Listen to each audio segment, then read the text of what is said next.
Un rappel essentiel, face à l'employeur, le salarié n'est pas seul.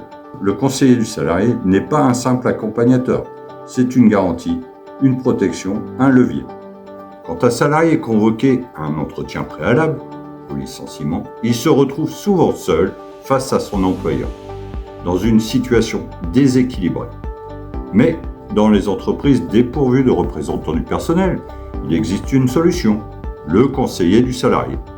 Son rôle, être là, soutenir, défendre et rééquilibrer. Le conseiller du salarié accompagne le salarié lors de cet entretien crucial. Il ne peut se contenter d'écouter, il peut intervenir, demander des explications à l'employeur, compléter les propos du salarié et formuler des observations.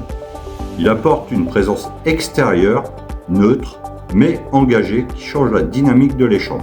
Il peut également intervenir lors des entretiens liés à une rupture conventionnelle, toujours avec le même objectif, protéger les droits du salarié et garantir un dialogue équitable. Mais attention, le conseiller du salarié n'est pas un représentant de l'entreprise, c'est un tiers indépendant, extérieur au contrat du travail. Sa simple présence impose un cadre, elle garantit que l'entretien se déroule dans le respect, sans pression ni abus. Son engagement est d'autant plus fort qu'il est bénévole, oui, bénévole. Pourtant, il joue un rôle clé. Il aide à préparer l'entretien, accompagne le salarié le jour J et peut même rédiger un compte-rendu pour garder une trace des échanges.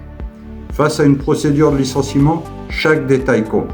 C'est pourquoi il est essentiel de contacter un conseiller du salarié dès la convocation, voire même en amont. D'ailleurs, l'employeur a une obligation, informer le salarié du droit à être accompagné et indiquer où trouver la liste des conseillers du département.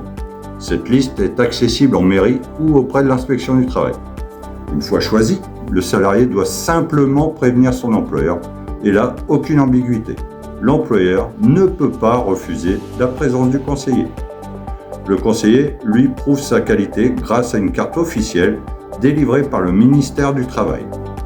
Et son impact peut être déterminant, parce qu'au-delà de la forme, il peut aussi influencer le fond, apaiser les tensions, favoriser le dialogue et même parfois éviter un licenciement